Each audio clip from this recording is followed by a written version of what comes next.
அபி என்ன பண்ணுறாங்க, லாவண்யாவுக்கு வந்து ஒவ்வொரு விஷயமா வந்து சொல்லி கொடுத்துட்ருக்காங்க. அவங்க வந்து எப்படியாவது ராகவை கல்யாணம் பண்ணிக்கணுன்றதுக்காக சொல்லி கொடுத்துட்ருக்காங்க. இந்த சூழ்நிலையில் அபி வந்து தன்னோட அப்பாவை காப்பாற்றுறதுக்காக தான் இந்த வேலைக்கு வந்திருக்காங்க. இங்கே என்ன பண்ணுறாங்க, அபி வந்து எல்லா வேலையுமே இந்த லாவண்யாவுக்கு ஒன்று ஒன்றா சொல்லி கொடுத்துட்ருக்காங்க. ஏன் அபி இந்த வேலைக்கு போகிற அப்படின்னு சொல்லிட்டு வீட்டில் இருக்கவங்களாம் கேட்டோன்னே, இந்த மாதிரி வந்து அஞ்சலிக்காக தான் போகிறேன், அவங்க ரொம்ப நல்லவங்க, அவங்க எனக்காக கேட்டுக்கினாங்க, அதனால தான் போகிறேன்னு சொல்லிட்டு அபி சொல்கிறாங்க. உடனே அனு வந்து நீ போய் சொல்கிற அப்படி சொல்லி சொன்னோன்னே, ஐயோ கண்டுபிடிச்சா போட்டிருக்கேன் அக்கா அப்படின்னு சொல்லிட்டு யோசிக்கிறாங்க. இல்லை உன் முகமே காட்டி கொடுக்குது சொல்லு அப்படின்னோடனே, இல்லைக்கா நான் வேணும்னு தான் போகிறேன், அஞ்சலி பாவம் இல்லையா, அவங்க நம்மளுக்கு எதுவும் உதவி செஞ்சுருக்காங்க அதனால தான் போகிறேன் அப்படின்ட்டு சொல்லிட்டாங்க. அக்கா கிட்ட சொன்னால் பிரச்சனையாகவும் அப்பா பற்றி ரொம்ப கவலைப்படுவாங்க, அப்பாவுக்கு உடம்பு சரியில்லைன்னு சொல்லிட்டு, அதனால் அக்கா கிட்ட சொல்ல வேணாம்னு அபி வந்து முடிவெடுக்கிறாங்க. இந்த சூழ்நிலையில் அபி என்ன பண்ணுறாங்க, லாவண்யாவுக்கு நிறைய விஷயங்கள் சொல்லித்தரதால பூஜை பண்ணவும் சொல்லித்தராங்க.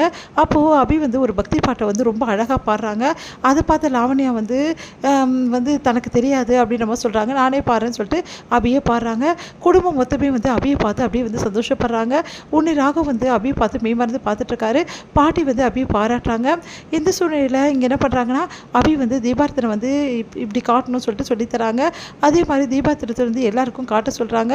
ஆனால் லாவண்யாவால் சரியால் கையில் பிடிக்க முடியல, ரொம்ப சூடாக இருக்குது. அதனால் அபியை வாங்கி எல்லாருக்கும் வந்து எடுத்துக்கோங்க தீபார்த்தனை சொன்னபோது கரெக்டாக ராகவ் கிட்ட வராங்க. ராகவ் வந்து நான் எடுக்க மாட்டேன், எனக்கு அதில் நம்பிக்கை இல்லைன்றாரு.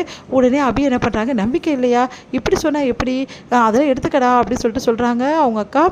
உடனே வந்து ராகவ் வந்து எனக்கு வேணான்னு சொல்கிறேன்லக்கா அப்படின்னா, அவன் அப்படி தான் மாறினோன்னா அது எப்படி எடுத்துக்காமல் போக முடியும், எடுத்தால் தான் நல்லது அப்படின்னு சொல்லிட்டு அபி என்ன பண்ணுறா, அவங்க கையாலே வந்து தொட்டு வந்து அப்படியே முகத்தில் வந்து வைக்கிறாங்க வந்து நம்ம ராகவுக்கு. அதை பார்த்து எல்லாருமே ஆச்சரியப்படுறாங்க. அப்படியே லாவண்யா வந்து வச்சக்கண் வாங்காமல் பார்க்குறாங்க. உடனே நிறைய வாட்டி தொட்டு தொட்டு முகத்தில் வந்து வைக்கிறாங்க. அதை பார்த்துட்டு ஒன்றும் புரியல எல்லாருக்குமே. அடுத்து வந்து அபிக்கே வந்து ஒன்றும் புரியாமல் ஐயோ நம்ம ரொம்ப உடச்சப்பட்டோமோ அப்படின்னு சொல்லிட்டு யோசிக்கிறாங்க. உடனே எல்லாருமே வந்து அப்படியே பார்த்துட்டு ராகவ் வந்து சந்தோஷமாக போகிறாரு. இதை பார்க்குற லாவண்யா செம கடுப்பாக வராங்க. அடுத்து வந்து இங்கே என்ன பண்ணுறாங்க, ஐயோ அபி வந்து இந்த வீட்டில் இருக்க வரைக்கும் நம்ம வந்து வெளியே வரக்கூடாது, அபி முதல்ல இங்கேருந்து போனால் தான் நம்ம வெளியே வரணும், அதனால் என்ன பண்ணலாம் அப்படின்னு சொல்லிட்டு முரளி யோசிக்கிறாரு. உடனே வந்து ஐயோ ரொம்ப வயிறு வலிக்குது அப்படின்னு சொல்லிட்டு நடிச்சு என்ன பண்ணுறாரு, பெட்டில் போய் படுத்துக்கிறாரு.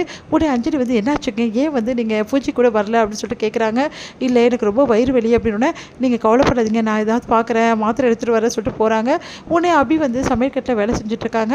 அப்போ வந்து என்னாச்சு அப்படின்னா, இந்த மாதிரி வீட்டுக்காரருக்கு உடம்பு சரியில்லைன்னொன்னே, அதுக்கு தான் ஒரு பூஜைக்கும் பார்க்க முடியலையா, அவரை பார்க்க முடியாமல் மிஸ் ஆகிட்டுருக்கு அப்படின்னு சொல்லிட்டு, சரி உங்களுக்கு நான் தேவையான கஷாயத்தை வச்சு தரேன், அதை குடிச்சிட்டானா கண்டிப்பாக சீக்கிரமாக சரியாயிடும் அப்படின்னு சொல்லிட்டு மோரில் வந்து என்ன பண்ணுறாங்க, பெருங்காயத்தை கலந்து அழகாக ரெடி பண்ணி கொடுக்கலான்னு நினைக்கிறாங்க. அதுக்குள்ளே அஞ்சலி காணும். சரி நம்மளே எடுத்து போய் கொடுக்கலான்னு சொல்லிட்டு ரூமுக்கு போகிறாங்க.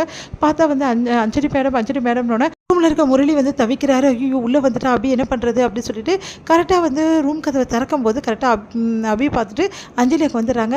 அபி அப்படி சொல்லிட்டு, ஓ இங்கே இருக்கீங்களா மேடம், நீங்கள் உள்ளே இருக்கீங்கன்னு நினச்சேன், இந்தாங்க மேடம் இதை சாருக்கு கொடுங்க கண்டிப்பாக சீக்கிரமாக சரியாயிடும். என்னது இதுன்னு, மோர் தான் மேடம் வரும், ஒன்றும் இல்லை, இதை குடிச்சானா வயிறு வெள்ளை பட்டுன்னு விட்டுரும் அப்படின்னோடனே, சரி அபி தேங்க்ஸ்னு சொல்லிட்டு உள்ளே வாங்கிட்டு போகிறாங்க. உடனே முரளி நிம்மதி அடைகிறாரு. அபிக்கெல்லாம் மாட்டலன்னு உடனே முரளி குடிச்சிட்டு ரொம்ப இப்போ பரவாயில்லன்றாரு.